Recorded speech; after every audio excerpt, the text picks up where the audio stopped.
Hi guys, welcome back. Today I am creating a mini album that I am going to be using to document this crazy time at home. So we have now been at home for 3.5 weeks, I believe, and like as in a full lockdown where we're not allowed to go out.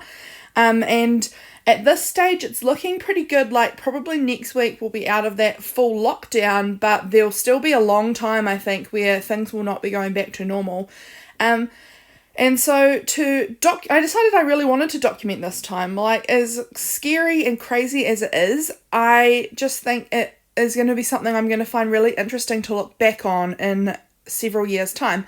So I decided I wanted to make a mini album to kind of document this time. So I decided to go with making the cover into kind of a house shape because a vast majority of this time has been in my own house and we haven't really left that much. So I decided that it just seemed to make sense to kind of make my album in the shape of a house. The pages are not all in the house shape, but just the cover kind of over the top is a house. So I decided I wanted to make it this shape just for something a bit different, a bit interesting, and because it just seemed to really make sense. And I've kind of been wanting to make a house-shaped journal for a long time, so this just felt like a really great opportunity to do that now because it made so much sense. So I just doubled up the layer of that cardstock there because I thought I was just going to do the one layer, but then I realised it's just a little bit flimsy, so I decided to double it up. So I just used some craft kind of cardstock that I had, and that worked really well. So I have made our little house. I decided to put the chimney over that side because that's the side the chimney is on my house. Now we're going to decorate it. I was going to leave it blank, but then I decided, no, I really do want to add something. And I had seen a few days earlier in this magazine this really, really cool door. And so I thought, I'm going to add this funky door as the front door of my house. So this was just in a resin magazine Resin's like a paint company here in New Zealand, and they bring out magazines, and my husband is a painter, so he gets them. So I cut out that door, and I didn't know where I'd find windows, so I decided let's just draw them. So I drew some windows. They are wonky, they are wobbly, they are imperfect, but I don't really care. I honestly am really all about the imperfections in my drawings, and I love me a good Sharpie, so I decided I would draw my windows with a Sharpie and add that all onto my little house and make this my stay home journal. So I'm just cutting around the edges so that they can go either side of the door, and I actually think it looks pretty cute. Like I said, very imperfect, but I like it. I think it has a quirky kind of look to it. So I decided that I just wanted to do a little border around the edge of this little house. I don't know, like I said, I love a good Sharpie, and it just, I don't know, it just wasn't popping. So I decided I would add that border just to help. I was going to draw that line that goes across the roof, but I decided in the end, no, that's going to ruin it. And I'm so glad I didn't put that line through where the roof would be. Very glad I left it as is. I'm just doing that border on the back part of the house as well, and I really do think it looks better having that little border. I don't know, it just sort of frames everything together nicely. So here I am now. I just thought I needed something else, and I found this book in a page in a flow book for paper lovers, or whatever it is called, and they had these cute little flowers, and I thought I would add them out the front of the house. I really like the kind of mixed media almost look to this. I mean, it's not, it's all paper, but I like that I have the this little pot that I'm cutting out here is from some scrapbook paper, and then I have those flowers from a book. I have the doors from a magazine, and I've hand drawn the windows. I kind of like that it's got this, like, there's so many different elements to it, in the sense that I haven't just used all photos, all illustrations, all my own drawings, or, you know, whatever. I like that there's kind of a mixture of things going on with this little house. I decided I would outline the door because I had outlined, like, I'd drawn the windows with that Sharpie, and I had outlined on the pot.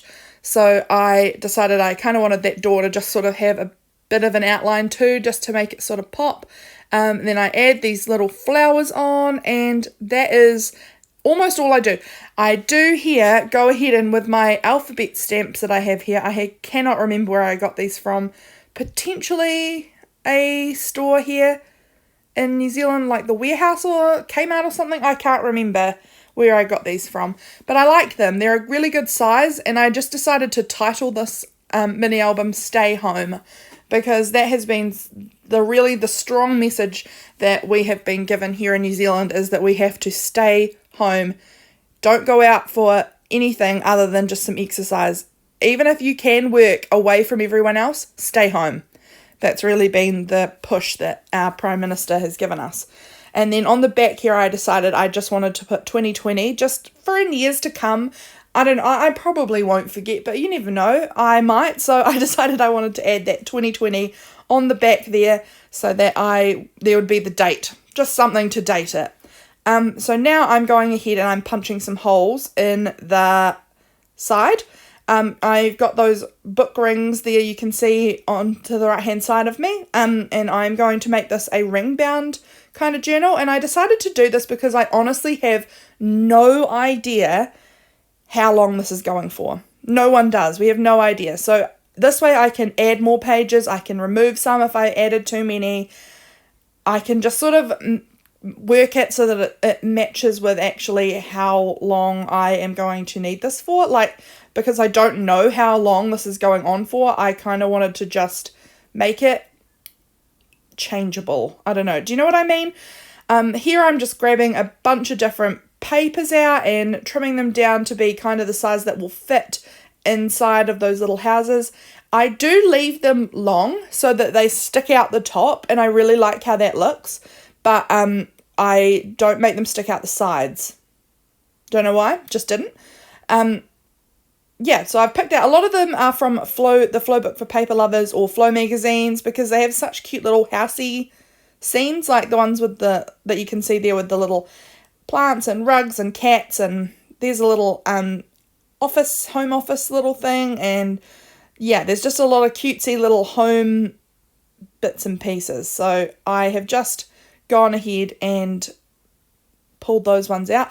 That one there is a piece I watercoloured some hearts on. There's a lot of plain papers as well, note paper kind of things, but in the end I just have a good selection of different papers. I've got that tag, I've got a paper bag as well in case there's any bits and pieces I want to stick in there, but I'm just going ahead and trimming it down so that they're not way too long for the little mini album.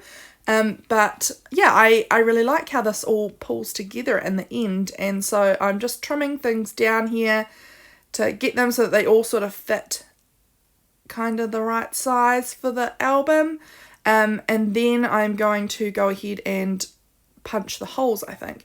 Actually, first of all, what I'm doing is I grab my scraps there, and I decide I don't want to punch holes into the tag or into the paper bag themselves, so I'm using some of my scraps that I had just trimmed off those pages to make kind of a little tab on either side of that tag and the paper bag so that I can punch holes into them. I just felt like those things kind of needed to not have holes in them. I don't know, the tag was really small, like narrow as it is compared to all the pages, and the paper bag I felt like it would sort of ruin how I could fit some certain things into that paper bag if I had punched holes in the side of it. So I thought that those two things would look better if I had a little tabby tab on the side. So now I'm going ahead and I am using the back of the house that I had there as a template for where my holes need to be punched into all of the pages. It's a really good way to make sure that you can line everything up. So it just worked really well using what I already had there as a template. And that little punch tool that I have was so easy to use because it's just the one. I feel like I don't like those big 2-hole punch things. I find them a lot harder to line up with things, so the little single hole punch works really well. And obviously you can see here I had a little bit of trouble with this hole punch. It is getting very, very blunt and it's not cutting through. It cuts through the cardstock totally fine, but it's the papery pieces that it's struggling a little bit, but that's okay. I go through and I fix that at the end. I think I fixed that potentially off camera as well, because that wouldn't be very interesting for you to watch. And probably neither is this, just me punching things. I was kind of expecting to speed this up a little more than I had, and I haven't, but that's okay. You can see exactly the process of how I am putting this together. Let me know, guys, in the comments below how you're getting on during this time, because it's a crazy, crazy time and it's scary. And I know a lot of people around are having a lot of anxiety and things, so let me know how you're going. I am thinking of all of you. It is a weird, weird time to be alive, isn't it? And so if you want, just let me know what's going on in your country, how things are, how things are going with your rules around going outside and things like that. I'd be really interested to hear about how you are going personally and how your country is going. So now I have gone ahead and I've pulled out all of the little holes that weren't punched properly, and I am now putting all of the pages together. I'm trying to sort of vary them so I don't have all the white looking pages right next to each other, and I don't have all the coloured pages right next to each other, so just so that I can have a little bit of variety as I'm going through. The great thing about the ring bound kind of journals is that if later on I'm like, oh, I really wanted on day 2 to kind of have more of a red kind of colour page, like that would suit my photos or suit my whatever better, I can move them around, which is so good. And actually, since making this, I have found a kind of like a pamphlet-y thing for COVID-19 that the ministry or government has put out surrounding this whole pandemic, and I thought, I should make that into some pages too. And so I actually can now, because I haven't bound it in the traditional way. I've used these rings so I can add things in and take things away as I decide. Also, if I print off a really big photo, I could just punch holes in it and stick it straight in as it is. Now I just had a few more pages that just sort of, I didn't want both of them at the back because they were kind of similar. So I just decided I would go back in and add them in somewhere else. And that is it. I've got it all clipped together, and here is our little stay home journal. I'm just doing this last little flip. I hope you guys are doing really well. If you've enjoyed this, please leave a comment, like, subscribe. I'd love to see you back again for me filling up this journal. Thanks for watching, guys. Bye.